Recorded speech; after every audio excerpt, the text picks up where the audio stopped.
Varkala train ആക്രമണത്തിനിരയായ Sreekutty തിരികെ ജീവിതത്തിലേക്ക്. തിരുവനന്തപുരം വർക്കലയിൽ മദ്യപാനിയായ യാത്രക്കാരൻ ട്രെയിനിൽ നിന്ന് തള്ളിയിട്ട 19 വയസ്സുകാരി മാസങ്ങൾ നീണ്ട ചികിത്സയ്ക്ക് ശേഷം ആശുപത്രി വിട്ടു. കൊച്ചി അമൃത ആശുപത്രിയിൽ നിന്ന് ഇന്ന് ഉച്ചയോടെയാണ് ശ്രീകുട്ടി ആശുപത്രി വിട്ടത്. മരണത്തിന്റെ വക്കിൽ നിന്ന് അസാമാന്യമായ മനക്കരുത്തിലൂടെയാണ് ഈ പെൺകുട്ടി ജീവിതത്തിലേക്ക് ചുവടുവയ്ക്കുന്നത്. തിരുവനന്തപുരം മെഡിക്കൽ കോളേജിലെ ചികിത്സയ്ക്ക് ശേഷം ഡിസംബർ 25-നാണ് ശ്രീകുട്ടിയെ അമൃത ആശുപത്രിയിൽ പ്രവേശിപ്പിച്ചത്.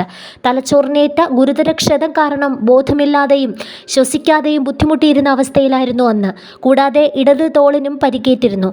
അമൃത ആശുപത്രിയിലെ ഫിസിക്കൽ മെഡിസിൻ ആൻഡ് റീഹാബിലിറ്റേഷൻ വിഭാഗം മേധാവി ഡോക്ടർ രവിശങ്കരൻ, ഡോക്ടർ ആനന്ദ് രാജ എന്നിവരുടെ നേതൃത്വത്തിലായിരുന്നു തുടർ ചികിത്സ.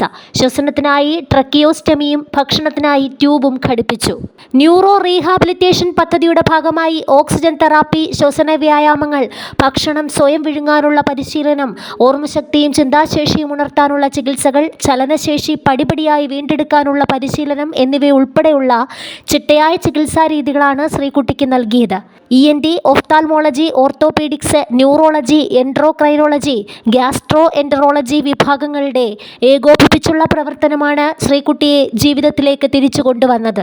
ഇപ്പോൾ തനിയെ ഭക്ഷണം കഴിക്കാനും നടക്കാനും സംസാരിക്കാനുമുള്ള ശേഷി വീണ്ടെടുത്തതും ശ്രീകുട്ടിയുടെ കുടുംബവും വലിയ അത്ഭുതമായാണ് കാണുന്നത്. മകളുടെ തിരിച്ചുവരവിനായി പ്രാർത്ഥനയോടെ കാത്തിരുന്ന പാലോട്ടെ വീട് ഇപ്പോൾ അതീവ സന്തോഷത്തിലാണ്. അപകട സമയത്തുണ്ടായിരുന്ന താല്പര്യം പിന്നീട് ആരുടെ ഭാഗത്തു നിന്നും ഉണ്ടായില്ല എന്ന പരാതിയും ശ്രീകുട്ടിയുടെ അമ്മ പങ്കുവച്ചു.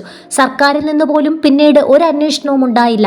അമൃത ആശുപത്രിയിൽ പൂർണ്ണമായും സൗജന്യ ചികിത്സയാണ് ലഭ്യമായതെന്നും കുടുംബം കൂട്ടിച്ചേർത്തു. നവംബർ 2-നാണ് കേരള എക്സ്പ്രസ് ട്രെയിൻ യാത്ര ചെയ്യുന്നതിനിടെ പ്രതി സുരേഷ് കുമാർ ശ്രീകുട്ടിയെ പുറത്തേക്ക് തള്ളിയിട്ടത്. പുകവലിക്കുന്നത് ചോദ്യം ചെയ്തതിന്റെ പേരിലാണ് ജനറൽ കമ്പാർട്ട്മെന്റിന്റെ വാതിലിൽ ഇരുന്ന ശ്രീകുട്ടിയെ പ്രതി ട്രെയിനിൽ നിന്ന് ചവിട്ടി വീഴ്ത്തിയത്. ഒപ്പമുണ്ടായിരുന്ന അർച്ചനയെയും ഇയാൾ തള്ളിയിടാൻ ശ്രമിച്ചിരുന്നു.